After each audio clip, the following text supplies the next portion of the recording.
And one of Hillary's biggest detractors, former Hewlett-Packard CEO Carly Fiorina, she went on MSNBC yesterday to talk about Clinton's announcements, and let's just say it was not exactly received well. Watch this.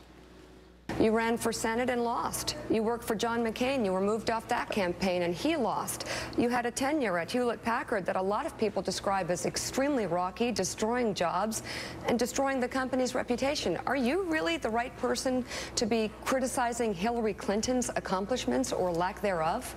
Here now to respond to that attack, the woman herself, former Hewlett-Packard CEO Carly Fiorina, potential 2016 presidential candidate. I found that line of if you want to call it questioning or attack, interesting, because Hillary doesn't do interviews. She doesn't answer questions of reporters. You do.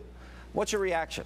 Well, you know, first, as I told Mika and Steve Ratner, both of whom seemed just mortally offended that I would actually dare to question Hillary Clinton's track record, I said, you know, the world that I come from, track record is everything, and numbers don't lie. You know, businesses have results, and you can't spin them. They are what they are, and we accomplished a lot while I was at HP. We achieved a lot.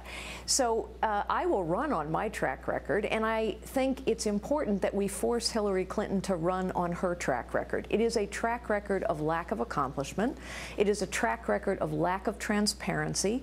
It is a track record, honestly, of hypocrisy. I do not resent Mrs. Clinton's wealth in the slightest. What I resent is every policy she has ever favored, every policy that has been in place in the Obama administration has made it tougher for the middle class. The middle class doesn't need a champion.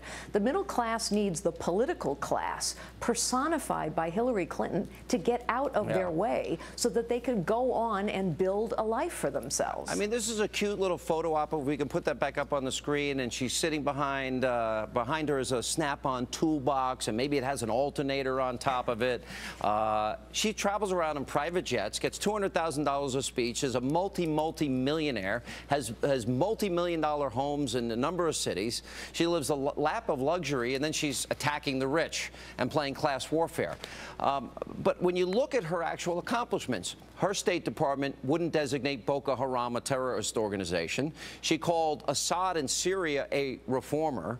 She was a part of an administration that literally allowed Iraq to fall into the hands of ISIS, and she wasn't there in Benghazi either, and didn't give the requested security that Ambassador Stevens was asking for. So those are real issues that I think we need real answers to, and all the media cares about is Chipotle and what she ordered, a burrito bowl. I don't care about a burrito bowl. Well, you're exactly right. We need real answers, and of course the answers are that her tenure was not a success as Secretary of State. The world is a far more dangerous place. You forgot to mention, of course, that our relationship with Israel has deteriorated dangerously under her watch. Of course, we also all know that it wasn't just that she was asleep at the switch at Benghazi. She purposefully misled the American people for a month after that terrorist attack. She peddled a fiction about it being, you know, an LA videographer in a demonstration gone bad.